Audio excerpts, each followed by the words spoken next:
Israel proclaimed its victory after 12 days of intense confrontations against Iran. A victory that Tehran and numerous international observers contest with firmness.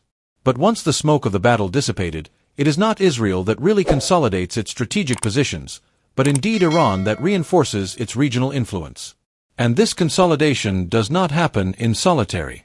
While Israeli fighters hastily regained their base, while Western diplomats clamored their tactical success, and while Benjamin Netanyahu multiplied congratulation messages toward Donald Trump, Beijing acted in the greatest silence. China immediately began shipping sophisticated solar missile batteries and modernizing in-depth Iranian radar defense systems.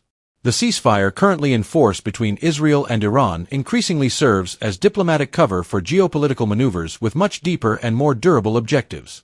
Netanyahu clearly hopes that Trump will authorize new preemptive strikes against Iran, but for Tehran, it is now about methodically preparing for this eventuality, and this time with China's active military aid.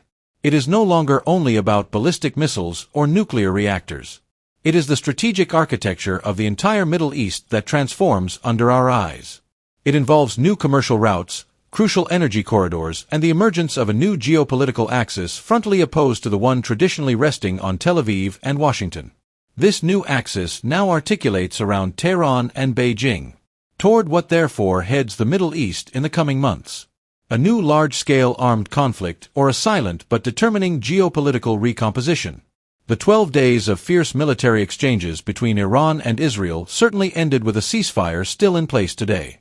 But the geopolitical shocks provoked by these confrontations continue to be felt across the entire region.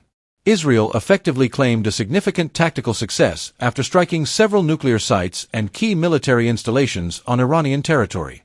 But it is also Israel that rapidly accepted a ceasefire strongly encouraged by the Trump administration. A ceasefire that Iran simply contented itself to accept without particular negotiation.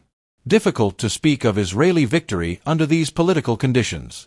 And yet, the regional strategic landscape resulting from these events is indeed transformed in depth. Iran emerges politically reinforced and militarily consolidated thanks to its strategic alliance strengthened with China. In the hours that immediately followed Israeli strikes on sensitive sites of Natanz, Isfahan, and Fordow, all directly linked to Iran's nuclear research program, Tehran had to precisely evaluate the extent of damages. Officially, Iranian authorities systematically minimized the real extent of destructions, affirming they were very far from American and Israeli estimates. But only time will reveal the true extent of caused damages. Iran, however, did not linger on evaluating suffered damages. It reacted with remarkable rapidity, not only to repair what had been damaged, but especially to reconstruct, taking into account the real limited value of an Israeli ceasefire. According to information reported by Middle East Eye, Iran began deploying Chinese HQ-9B solar missile batteries from the first days following the truce's entry into force. These systems considerably reinforce Iranian strategic sites and completely remodel air defense architecture to effectively counter future Israeli incursions.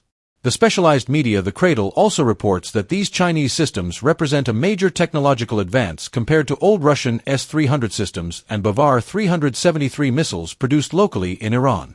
These new systems offer considerably increased detection range, better precision for tracking aerial targets, and sophisticated multi-layer coverage.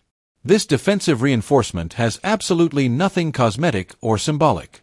Israel had effectively succeeded in piercing Iranian air defenses during its recent attacks, and this vulnerability had to imperatively be corrected. HQ-9B missiles are now perfectly integrated into radar systems and military command networks already in place, ready to be immediately activated in case of new Israeli offensives.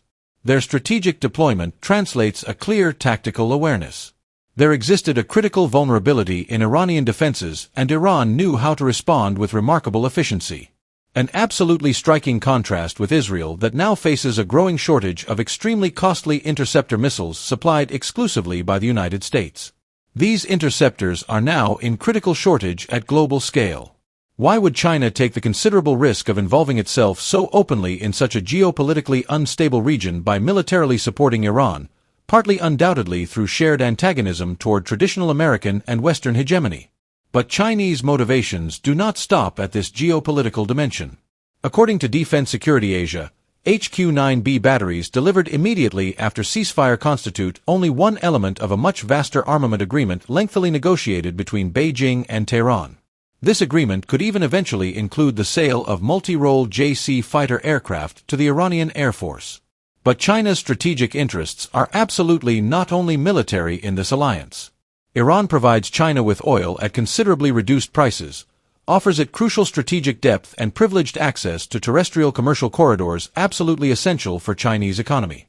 This geopolitical decision is fully aligned with Chinese long-term economic and strategic interests. The ambitious initiative of new Silk Roads, already weakened in the Levant region, finds a determining second wind thanks to Iran's progressive integration into the 25-year Sino-Iranian Cooperation Agreement. This Chinese military and economic support to Iran absolutely does not limit itself to Tehran's borders. It also aims to methodically exhaust American military resources, force Israel to dangerously disperse its defensive means, and considerably complicate Washington's task that desperately seeks to maintain fragile unity among Gulf states. States that for the most part still remain officially aligned on American positions. During entire decades, Israeli military doctrine solidly rested on carefully maintained strategic ambiguity and absolutely overwhelming technological superiority. But the new Iranian air shield, developed with China's direct technical support, totally changes the regional strategic equation. Recent Iranian strikes genuinely surprised Israel and its Western allies, fundamentally questioning the very idea of unquestionable Israeli military supremacy. The Financial Times clearly explains that Israeli Air Force planners must now compose with an increasingly dense and unpredictable airspace. An environment where even the most sophisticated stealth drones and latest generation fighter aircraft no longer automatically guarantee operational success. The strategic threat absolutely does not stop at reinforced air defense capabilities. Iran also develops in an accelerated manner its cyber attack capabilities against Israeli infrastructures. It can now better effectively protect its airspace but also directly strike Israeli port installations as it has already recently demonstrated. Iran can also target civilian and military airports and methodically attack the country's critical digital infrastructure. The Israeli deterrent model thus begins to crack dangerously on numerous simultaneous fronts. The Iran-China geopolitical axis therefore does not only constitute a direct military threat for Israel and the United States. It is also a particularly hard economic cost brought to Israel's commercial future, notably regarding critical infrastructure and international commerce. At the heart of Israeli post-Abraham Accords economic strategy lies the ambitious India-Middle East-Europe corridor known by the acronym IMEC. This major geopolitical project aims to directly connect Mumbai to Haifa via United Arab Emirates and Saudi Arabia. But with Iran's geopolitical rise in power in the north-south transport corridor and massive Chinese investments in strategic ports of Pakistan, Turkey and the Gulf, the Israeli logistical dream wavers very dangerously. Iranian strikes, specifically directed against Haifa port, during the 12 days of conflict, only considerably worsened Israel's economic situation. They brutally exposed the critical vulnerability of its most strategic port and profoundly shook international investors' confidence. Haifa no longer appears at all as a reliable logistical platform for the IMEC project. Critical port infrastructures were seriously damaged during combats. Insurance premiums for commercial maritime transport literally exploded throughout the entire region. Major international logistics companies immediately began massively diverting their cargo from Israeli ports towards safer alternatives. Economic consequences go very largely beyond Haifa port alone. They fundamentally question Israel's capacity to position itself durably as an absolutely reliable commercial hub at regional scale. For the IMEC project, repercussions are particularly serious and potentially irreversible. If Haifa's crucial link is definitively compromised, it is the entire commercial corridor that becomes uncertain and non-viable. Turkey already shows itself perfectly ready to completely replace Israel with available ports and an already operational railway connection toward Europe. The progressive military withdrawal of the United States from Middle East and Red Sea, their relative abandonment of the fight against Houthis, and their growing ammunition shortage while Israel uses them at an absolutely frantic pace confirms this geopolitical reality. But the alliance between Iran and China is also not exempt from important internal contradictions.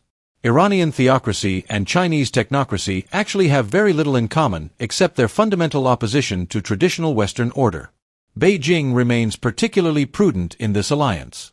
It absolutely wants neither to be drawn into direct military conflict, nor compromise its other lucrative commercial partnerships across the world. Its geopolitical strength precisely resides in a form of perfectly calculated and mastered strategic ambiguity.